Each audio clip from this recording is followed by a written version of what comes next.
Hey there, welcome to a moving car speeding on the highway. So where is this car taking us? Well, the place where we are about to arrive will tell you everything. Welcome to Chileka International Airport located in Malawi. After spending some time with my two VIPs here on official business, it's now time to head back to, you guessed it, Goma city in DRC. Built between 1935 and 1936, then recently upgraded in 2019, Chileka International Airport is located in the country of Malawi, serving the city of Blantyre. It has two asphalt runways extending between 1.3 kilometers and 2.3 kilometers. It has one passenger terminal, which we will now enter. After passing security surprisingly fast, we get to the check-in area. The check-in area is fairly basic and small, but it can get crowded when planes like the 737 of Ethiopian Airlines land here. Thankfully, we arrived as Ethiopian Airlines 737 was departing.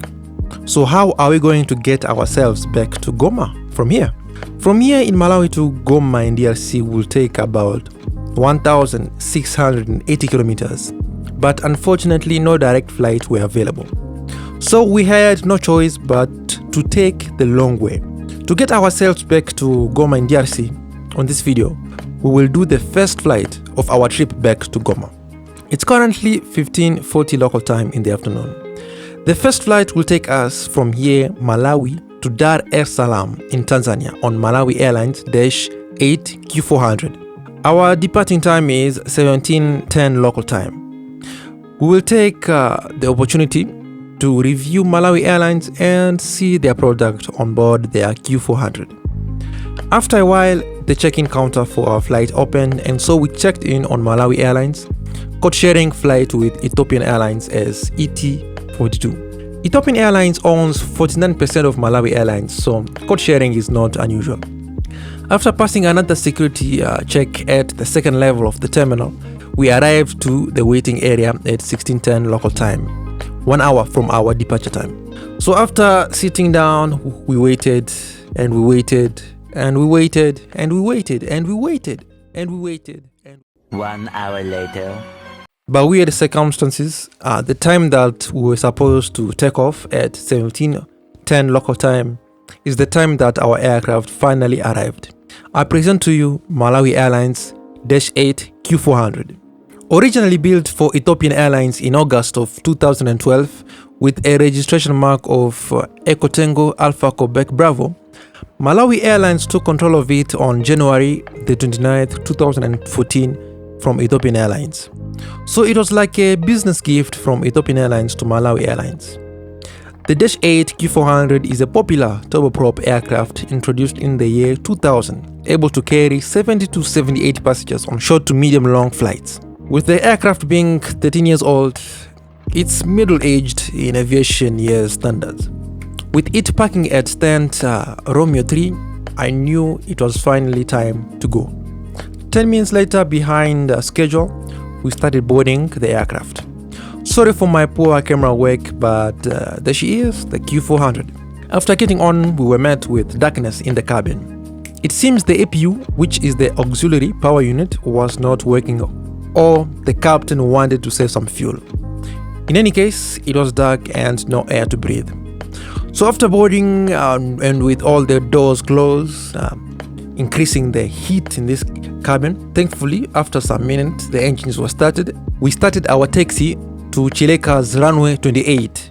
30 minutes late on taxiway Alpha via runway 33 with a backtrack to runway 28. As for my first impression of the cabin and the aircraft, I was a bit surprised at how dirty the aircraft was. For a low standard passengers like me, it's acceptable, but for high-end passengers, this will be unacceptable. It's a shame my camera is not great at night. I can't really show you how dirty the aircraft was. As we taxi to the runway, this is the perfect time to talk about our flight. The weather today at Chileka is a bit mild with winds at 80 knots with a few clouds at 600 feet above the ground and scattered clouds at 2,000 feet above the ground. We are currently backtracking to runway 28 for a straight out departure to the north. With a distance of 1,000 and 81 kilometers, which is in aviation terms it's 584 nautical miles.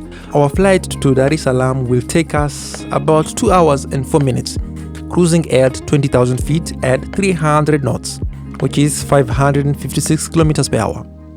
So finally, at 17:45 local time, 35 minutes late, it was time to take off. I'm gonna keep quiet and let you enjoy the takeoff.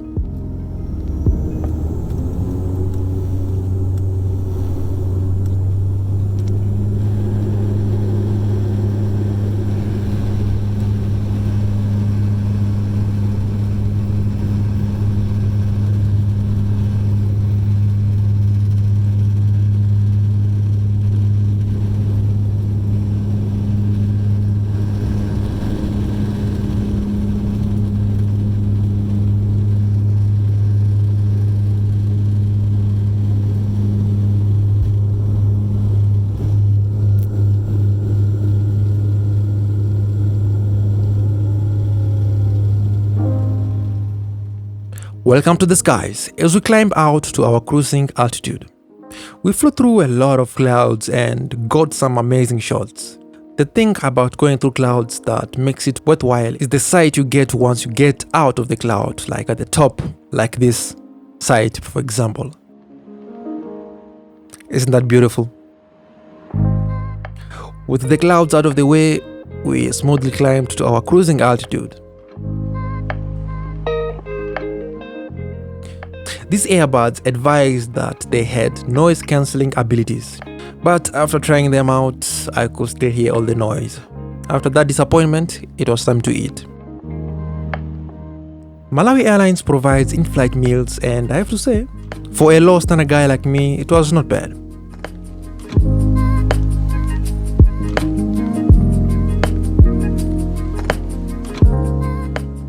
And just like that, 2 hours of flying had flown by, and we began our descent into Dar es Salaam's Julius Nyerere International Airport. While on descent, it was a great idea to check out the safety card, just to be sure, because we were going to fly over the Zanzibar Channel. For you to understand, let us look at how our landing will be performed. The weather around Dar es Salaam is a bit calm, good visibility, few clouds at 1,400 feet above ground, with a ground speed of 7 knots coming from the south.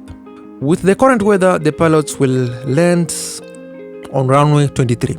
The pilots will approach the airport on a terminal arrival route called Kasi 1 Bravo, then transition to the radio navigation approach for runway 23 via the waypoint Undel and land.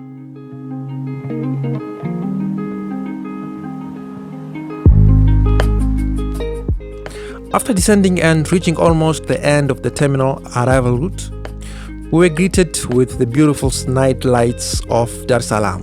Once again, I apologize for my potato camera as it cannot capture the night videos very well. Soon we reached the waypoint Undel and started the radio approach for runway 23 over the Zanzibar Channel at 1,900 feet. It looks like people love fishing at night. I don't know why, maybe you can tell me.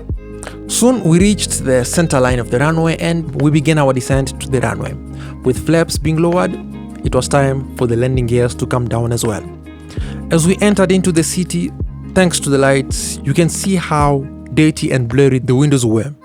Alright, with this gear view, I'm gonna keep quiet and let you enjoy the landing.